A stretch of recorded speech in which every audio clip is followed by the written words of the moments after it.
मनपा अधिकाऱ्यांच्या पक्षपातीपणाविरोधात माजी सैनिकांचा महानगरपालिकेवर धडक मोर्चा. ओपन स्पेसवरील अतिक्रमण वादाला नवे वळण, कारवाईची जोरदार मागणी. इचलकरंजी विशेष प्रतिनिधी सचिन खोंद्रेसह येथील दी इचलकरंजी एक्स सर्व्हिसमेन कॉपरेटिव्ह हाऊसिंग सोसायटीच्या मालकीच्या खुल्या जागेवरील ओपन स्पेस अतिक्रमणाच्या वादाने बुधवारी नाट्यमय वळण घेतले. अतिक्रमणाची मोजणी व स्थळ पाहणी करण्यासाठी आलेल्या महानगरपालिका नगर रचना विभागाच्या अधिकाऱ्यांनी पक्षपाती भूमिका घेतल्याचा तसेच माजी सैनिकांशी उद्धट वर्तन केल्याचा आरोप करत संतप्त माजी सैनिक व महिला सभासदांनी थेट इचलकरंजी महानगरपालिकेवर धडक मोर्चा काढला. महानगरपालिकेच्या नगर रचना विभागाकडून 1 जून 2026 रोजी नोटीस काढण्यात आली होती. त्यानुसार बुधवारी सकाळी नियुक्त अधिकारी अविनाश बन्ने व कर्मचारी घटनास्थळी मोजणीसाठी दाखल झाले. सोसायटीच्या म्हणण्यानुसार आदर्श शिक्षण मंडळाने MRTP कायद्याचे उल्लंघन करून केलेल्या कथित अनधिकृत बांधकामाची हद्द निश्चित करणं हा पाहणीचा उद्देश होता. मात्र संपूर्ण इमारतीचे मोजमाप न करता केवळ औपचारिक स्वरूपाची मोजणी करण्यात आली. याबाबत विचारणा करणाऱ्या माजी सैनिकांशी अधिकाऱ्यांनी उर्मट भाषेत संवाद साधल्याचा आरोप करण्यात आला. सोसायटीकडून तत्कालीन पालिकेचा मंजूर लेआउट, ओव्हरसियर अहवाल तसेच टोटल स्टेशन डिजिटल यंत्राद्वारे करण्यात आलेल्या मोजणीचा अहवाल अधिकाऱ्यांसमोर सादर करण्यात आला. या अहवालानुसार अतिक्रमण झाल्याचे स्पष्ट होत असल्याचा दावा सोसायटीने केला. मात्र संबंधित अधिकाऱ्यांनी ही कागदपत्रे व सभासदांनी दिलेले हरकत अर्ज स्वीकारण्यास नकार दिल्याचा आरोप करण्यात आला. दरम्यान मोजणी सुरू असताना आदर्श शिक्षण मंडळाचे ट्रस्टी व त्यांच्या समर्थकांकडून सोसायटीच्या सभासदांना रोखण्याचा प्रयत्न करण्यात आल्याने वातावरण तणावपूर्ण बनले. या प्रकाराकडे दुर्लक्ष करून मनपा अधिकारी संबंधितांना पाठीशी घालत असल्याचा आरोपही आंदोलकांनी केला. यापूर्वी न्यायालयाचा स्थगिती आदेश आहे असे फलक लावून दिशाभूल करण्याचा प्रयत्न झाल्याचा दावाही सोसायटीकडून करण्यात आला. या प्रकारामुळे संतप्त झालेल्या माजी सैनिकांनी महानगरपालिकेवर मोर्चा काढून महापौर उदय धातुंडे यांची भेट घेतली. यावेळी महापौरांनी नागरिकांचे म्हणणे ऐकून घेत पुढील 2 दिवसांत प्रकरणात वैयक्तिक लक्ष घालून योग्य ती कार्यवाही करण्याचे आश्वासन दिले.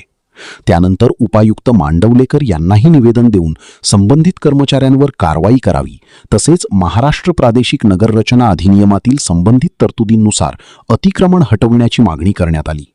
दरम्यान सोसायटीच्या झालेल्या जाहीर बैठकीत रहदारी व पार्किंगचा प्रश्न लक्षात घेऊन आपल्या हक्काच्या खुल्या जागेतच वाहने पार्क करण्याचा तसेच निषेध फलक लावण्याचा निर्णय एकमताने घेण्यात आला. या आंदोलनात विजय मलबादे, चंद्रकांत अणुरकर, सांगावकर, कोळेकर, पडसलगी, विनायक खामकर यांच्यासह हाऊसिंग सोसायटीचे संचालक, औद्योगिक संघाचे पदाधिकारी, माजी सैनिक व महिला मोठ्या संख्येने सहभागी झाल्या होत्या. या घडामोडींमुळे शहरात मोठी चर्चा रंगली असून पुढील कारवाईकडे सर्वांचे लक्ष लागले आहे.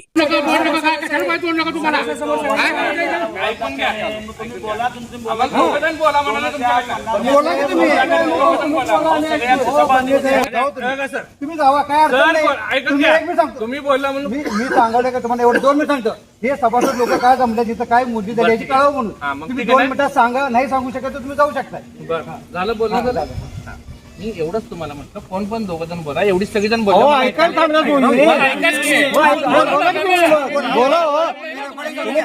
बोला फक्त काय केलं असं ते आम्ही ऐकतोय की काय करायचं सांगायला जावा, काय अडचण नाही. स्थळ पाणी पूर्ण केलेली आहे, स्थळ पाण्याची प्रक्रिया झाली. तुम्हाला जर नकाशा पाहिजे तर ऑफिशियली मागा, तुम्हाला नकाशा मिळेल. आम्ही इथं काय लेखी निवेदन तुम्हाला देऊ शकतो का नाही देऊ शकतोय? मी वरिष्ठ नाही, वरिष्ठांना निवेदन द्यायचं असते. मी वरिष्ठ तुम्ही लेखी निवेदन स्वीकारू शकत नाही? स्वीकारू शकत नाही. वरिष्ठांना आपण नगरपालिका नगरपालिका निवेदन त्याला देऊ. वरच्या 2 मजल्याचं 3ऱ्या ऐकून घ्या सर. घेतलाय का? मी वरच्या ह्याच्यासाठी नाही, स्थळ पाणीला आजूबाजूचे काय पेरीफेरी असते, आऊट टोट सगळी मापे घेतलेले आणि स्ट्रक्चर किती आहे ह्याच्यासाठी मोजायला आलंय. स्थळ पाणी जेवढी केली जाते त्याप्रमाणे केले.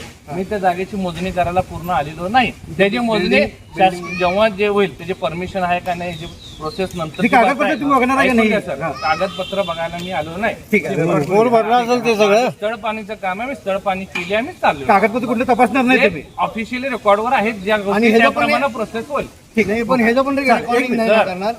ऐकून घ्या ऑफिशियल रेकॉर्ड जे आहे त्यानुसार प्रोसेस होईल तळपाण्याची प्रक्रिया पूर्ण झालेली आहे कुठे निवेदन घेणार नाही, लेखी घेणार नाही, निवेदन त्यांचे हे कागदपत्र तुम्ही बघणार नाही, वरिष्ठांना तपासलं नाही दिलं. आमच्या मी समोर. तळ पाणी करायसाठी आलेलं आहे तुमचं ते निवेदन वरिष्ठांना देऊ शकतो.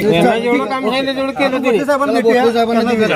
दुसरं काय नाही, नाही, आपण लोकांना एखादं गोळावूया आणि मग जनतेचा अधिकारनामा, जाणीव हक्काची. या न्यूज चॅनलमध्ये जनतेच्या हक्काचा आवाज. सत्ता व्यवस्थेचे प्रश्न थेट तुमच्यापर्यंत. जाहिराती आणि बातमीसाठी आजच 70 57 87 98 02 शी संपर्क साधावा.